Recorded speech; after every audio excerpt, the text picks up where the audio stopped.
ചുട്ടുപൊള്ളുന്ന ചൂടാണെങ്ങും. കേരളം കൊടും ചൂടിൽ വെന്തുരുകുന്നു. ചുട്ടുപൊള്ളുന്ന ചൂടിൽ തെല്ലൊരാശ്വാസം തേടുകയാണ് എല്ലാവരും. കൊടും ചൂടിൽ നിന്ന് രക്ഷ തേടാൻ ആറ്റിലോ തോട്ടിലോ മണിക്കൂറുകൾ ഇറങ്ങി നീരാടാൻ പലർക്കും ആഗ്രഹം കാണും. ഇതാ അത്തരമൊരു ഇടം. പത്തനംതിട്ടയിലെ കലഞ്ഞൂരിലാണ് ഈ സ്ഥലം. അവിടെയുള്ളൊരു കുളിരേകും കനാലിന് കാവലിരിക്കുകയാണ് പക്ഷേ അന്നാട്ടുകാർ. അതിന് കാരണമറിയണ്ടേ?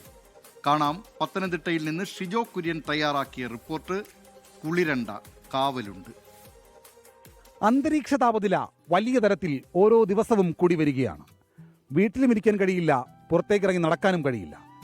ഈ ചൂടിൽ നിന്ന് തെല്ലൊരാശ്വാസം തേടി മലയാളികൾ എവിടേക്കെങ്കിലും പോകാമെന്ന് ഒരുപക്ഷെ ഇപ്പോൾ ആലോചിക്കുന്നുണ്ടാവും. എവിടെയെങ്കിലും തോട്ടിലോ ആറിലോ പോയി രാത്രിയെന്നോ പകലെന്നോ ഇല്ലാതെ കിടക്കാനായിരിക്കാം ഒരുപക്ഷെ ബഹുഭൂരിപക്ഷം മലയാളികളും ആഗ്രഹിക്കുന്നത്. അത്തരമൊരിടം പത്തനംതിട്ട കലഞ്ഞൂരിലുണ്ട്.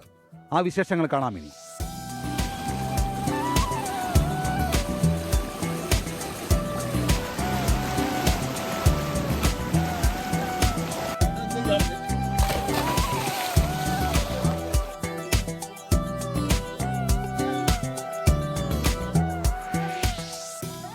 ഈ ചൂടുകാലത്ത് എല്ലാവരും ആഗ്രഹിക്കുന്നുണ്ടാവും ഇങ്ങനെയൊരു ഇടം. ചുട്ടുപൊള്ളുന്ന ചൂടിൽ എല്ലാവർക്കും ആശ്വാസമാകുന്ന കല്ലട കനാൽ. കുഞ്ഞു കുട്ടികൾ മുതൽ യുവാക്കളും പ്രായമായവരുമടക്കം എല്ലാവരും കലഞ്ഞൂരിലെ കനാലിലേക്ക് എത്തുന്നു. സമൂഹ മാധ്യമങ്ങളിലടക്കം വൈറലാണ് കലഞ്ഞൂർ കനാൽ. മുമ്പെങ്ങുമില്ലാത്ത വിധം കനാൽ അറിയപ്പെട്ടതോടെ നാട്ടുകാർക്ക് ചെറുതല്ലാത്ത ബുദ്ധിമുട്ടും ഉണ്ടായി തുടങ്ങി. കനാലിലേക്ക് വരുന്ന പല ആളുകളും നാട്ടുകാർക്ക് പലതരത്തിലുള്ള ശല്യമുണ്ടാക്കുന്നുവെന്നാണ് ആക്ഷേപം. കനാലിൽ കൂടെ ചാടുന്നവരോട് ചാടരുതെന്ന് പറഞ്ഞാൽ അവരത് കേൾക്കത്തില്ല. അവർ നമ്മളെ ചീത്ത വിളിച്ചിട്ട് അടിക്കാൻ വരുക. അന്നേരം രണ്ട് സൈഡിൽ കൂടെ അവിടെ നിന്ന് ഇങ്ങോട്ട് വരുക, രണ്ട് സൈഡിൽ കൂടെ വെള്ളം കവിച്ച് ഒഴിക്കുക. ഇത്രയോ അങ്ങനെ ആ സംഭവം. അങ്ങനെ ആ ചെറുക്കൻ വീണ് മരിക്കുന്നത്. മെമ്പറിനെ വിളിക്കുക, പോലീസുകാരെ വിളിച്ചാൽ ചിലപ്പോൾ പോലീസുകാർ വരും, ചിലപ്പോൾ പോലീസുകാർ വരുന്നില്ല. മെമ്പർ 2 പ്രാവശ്യം വന്ന് പുറത്തുള്ളവർക്ക് വരുമ്പോ ചാടുമ്പോ നോക്കി കണ്ട് ചാടുക. പിന്നെ നാട്ടുകാർക്ക് ഒരു പ്രശ്നം ഉണ്ടാവും. ഇതിനെ കുറിച്ച് പറയുകയാണെങ്കിൽ നല്ലൊരു സ്ഥലമാ. പിള്ളേർക്കും വലിയവർക്കും ഒരേപോലെ ആസ്വദിക്കാൻ പറ്റിയൊരു സ്ഥലമാണ്. പക്ഷെ ചാടുമ്പോൾ സൂക്ഷിക്കണമെന്നേ ഉള്ളൂ. മദ്യപിച്ചും മറ്റ് ലഹരി ഉപയോഗിച്ചും ആളുകൾ കനാലിലേക്ക് എത്തുന്നുണ്ട്. ഇതും അപകടങ്ങൾ വിളിച്ചു വരുത്തുന്നു.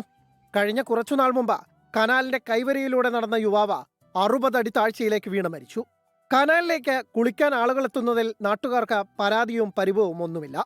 പക്ഷേ ആർക്കും ശല്യമാകാതെ സുരക്ഷിതമായി വന്ന് കുളിച്ചു മടങ്ങണമെന്നാണ് നാട്ടുകാരുടെ പക്ഷം. തീർച്ചയായിട്ടും ആശ്വാസമാണ്. കുളിക്കുന്നതിലൊന്നും ഇവിടെ തർക്കമില്ല. പക്ഷെ അതിൽ കൂടെ ആരും കടന്നു പോരുന്നത് ഇവിടുത്തെ പ്രദേശവാസികൾക്ക് പ്രശ്നമാണ്. എന്ന് പറഞ്ഞാൽ അപകടം ഉള്ളത് കൊണ്ടാണ്. കാരണം അതിന് രണ്ടെന്ന് പറയുമെങ്കിൽ അതിൻ്റെ നടുക്ക് പോയി നിൽക്കുന്ന സമയത്ത് താഴത്തെ വീട്ടുകാരുടെ മുകളിലോട്ട് വെള്ളം മറിയും. അപ്പം അത് ആ വീടിന് അകത്തോട്ടൊക്കെ വെള്ളം കയറുന്ന ഒരു സിറ്റുവേഷനൊക്കെ ഉണ്ടായിരുന്നു. കനാലിന് നാട്ടുകാർ കാവലായതോടെ പുറത്തുനിന്ന് ഇവിടേക്കെത്തുന്ന ആളുകളുമായി വാക്കുതർക്കമുണ്ടാകുന്നത് പതിവാണ്. കനാലിന്റെ കൈവരികളിലേക്ക് ആളുകൾക്ക് കയറാൻ സാധിക്കാത്ത വിധം സംരക്ഷണ വേലിയൊരുക്കാൻ അധികൃതർ തയ്യാറാകണമെന്നും പ്രദേശവാസികൾ ആവശ്യപ്പെടുന്നു.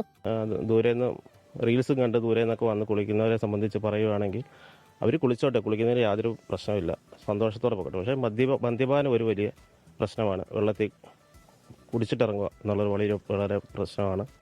സുരക്ഷിതമായിട്ട് കുളിക്കുന്നതിന് പ്രശ്നമില്ല. സുരക്ഷിതമായിട്ട് വന്ന് കുളിച്ചിട്ട് പോയിക്കോ. അപ്പം ഇവർ വന്നിട്ട് ഈ വഴി കൂടെ പോയി ഒഴുകി അപ്പുറത്ത് ചെന്നിട്ട് കൈവേലിൽ കൂടെ നടന്നു പോകും. അപ്പോൾ അപകടകരമായിട്ടുള്ള രീതിയിൽ കൂടാണ് ഇവർ ഇവിടെ ചെയ്യുന്നത്. കല്ലട ജലസേചന പദ്ധതിയുടെ ഭാഗമായി തെന്മല ഡാമിൽ നിന്ന് വരുന്ന വെള്ളം പത്തനംതിട്ട ജില്ലയുടെ മലയോര മേഖലയിലെ ആളുകൾക്ക് വലിയ ആശ്വാസമാണ്. വേനൽക്കാലത്ത് കൃഷിക്കും മറ്റ് പല ആവശ്യങ്ങൾക്കുമായി ആളുകൾ വെള്ളത്തിനായി ആശ്രയിക്കുന്നത് ഈ കനാലിനെയാണ്. ബന്ധപ്പെട്ട ആളുകൾ കൃത്യമായി കനാലിനെയും സംരക്ഷിക്കണമെന്ന് നാട്ടുകാർ ആവശ്യപ്പെടാൻ തുടങ്ങിയിട്ട് നാളുകളേറെയായി.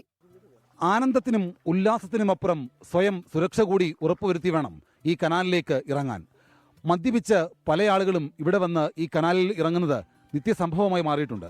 അത് വലിയ തരത്തിൽ നാട്ടുകാർക്ക് ബുദ്ധിമുട്ട് ഉണ്ടാക്കുകയും ചെയ്യുന്നു. അത്തരം കാര്യങ്ങളിലേക്ക് പോകാതെ വളരെ സുരക്ഷിതമായിട്ട് ഇവിടെ വന്ന് കുളിച്ചു മടങ്ങിയാൽ നാട്ടുകാർക്കും യാതൊരു ബുദ്ധിമുട്ടുമില്ല. ഇവിടെ വന്ന് കുളിക്കുന്നവരുടെ മനസ്സും ശരീരവും ഒരുപോലെ തണുക്കുകയും ചെയ്യും. കല്ലയിൽ നിന്ന് സഞ്ജയ് ഇക്ബാലിനൊപ്പം ഷിജോ കുര്യൻ, 24. പൊതുജനം കഴുതയല്ല സാർ.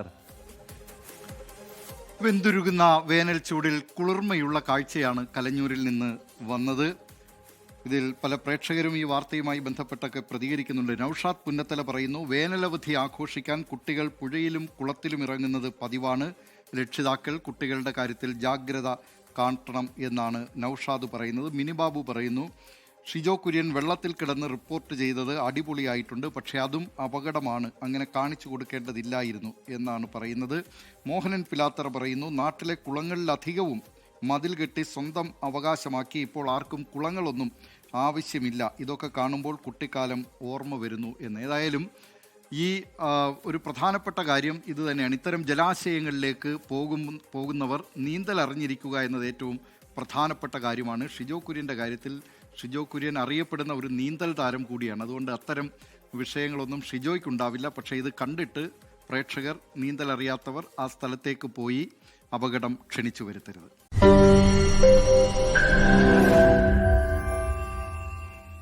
ലോകത്തെവിടെയായാലും ഏത് സമയത്തും 24 വാർത്തകളും ഓഗ്മെന്റഡ് റിയാലിറ്റി പാക്കേജുകളും എക്സ്പ്ലെയിനറുകളും വിശദമായി കാണാൻ ഞങ്ങളുടെ യൂട്യൂബ് ചാനൽ നിങ്ങൾക്ക് സബ്സ്ക്രൈബ് ചെയ്യാം.